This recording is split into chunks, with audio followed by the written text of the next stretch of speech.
Assalomu alaykum hammaga. Navbatdagi tovuqlar uchun temir katagimiz tayyor bo'ldi. Buni razmeri uzunligi 2 metr, eniga 1 metr, balandligi 1,5 metr tomigacha stolni rangga bo'yaganmiz. Tomlari esa mo'kir asfalt rangda. Bu yerda esa mana sandiqchalarni joylashtirib ketganmiz. Tashqi tomondan tuxumini olsa bo'ladi bemalol.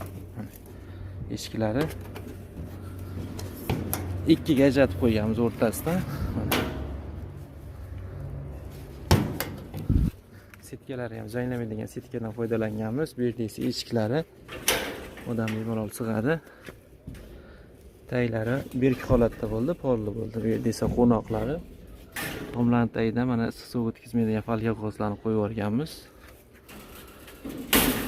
Bu yerda esa don oxirlari, donni solib yana yopib qo'yiladi bemalol.